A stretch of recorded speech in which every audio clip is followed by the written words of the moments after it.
Pourquoi l'Europe impose le Mercosur qui tue nos agriculteurs? Face à cette Europe, faut-il faire du Trumpisme? Quelle est votre position sur le Mercosur? Dites-nous. 100% contre eux parce que ça va favoriser l'industrie allemande et ça risque de tuer nos agriculteurs.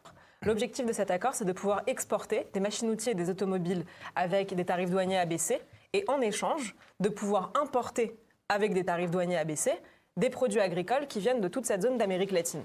Et donc pourquoi est-ce que c'est dangereux pour nous? C'est que ça peut conduire demain à importer à moindre coût, à un coût vraiment très faible, des produits qui ne respectent pas nos normes, qui n'ont pas les mêmes charges que nous, et donc qui placent nos agriculteurs dans une situation, c'est la définition de la concurrence déloyale.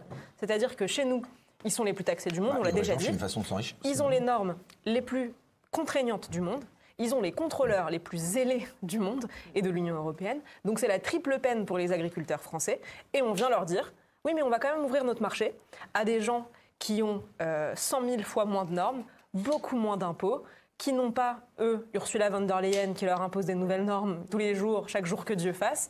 Et ces gens-là, ces Argentins, tous les autres pays du Mercosur, vont pouvoir venir déverser toutes leurs marchandises chez nous et être mis en concurrence face aux pauvres agriculteurs français qui, alors qu'ils nourrissent la France, crèvent parfois de faim, au sens littéral. Bon, ça dit quoi de l'Europe, pour vous, Sarah Knafo?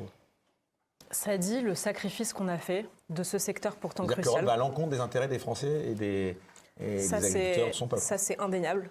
Les autres pays d'Europe ne sont pas tous des grandes nations agricoles comme nous, notamment l'Allemagne. L'Allemagne n'a pas une aussi longue tradition agricole, elle n'a pas un sol fertile comme le nôtre.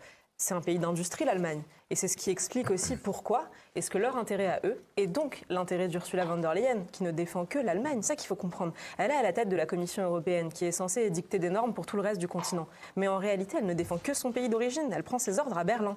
C'est ça qu'il faut comprendre. Et donc pourquoi... C'est un plaidoyer pour le Frexit, finalement. Pourquoi on ne quitte pas l'Europe?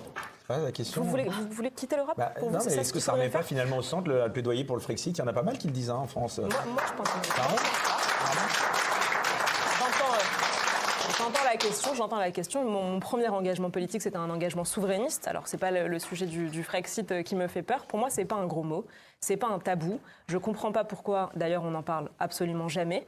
Il y a même pas 3 semaines, j'étais sur Front Populaire et on a passé les 3/4 de l'interview à parler du Frexit. C'est un sujet important qui mérite qu'on y réfléchisse parce que c'est ni un dogme, ni une religion. Ça mérite qu'on en parle. Parfaitement d'accord avec vous. C'est qu'il y a des intérêts vitaux de la France qui sont aujourd'hui menacés par l'Europe. Il y a le sujet de notre industrie.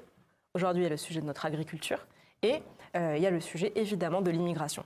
L'Europe qui parfois nous pousse à ouvrir nos frontières, notamment avec le traité Schengen, qui nous oblige à accueillir des gens qu'on ne voudrait pas accueillir. Il y a aussi le sujet de la CEDH, c'est pas l'Union européenne, mais c'est aussi un énorme sujet qui nous enlève des marges de manœuvre. Et nous, ce qu'on a dit pendant la campagne européenne, c'est sur ces sujets, il faut annoncer qu'on violera les règles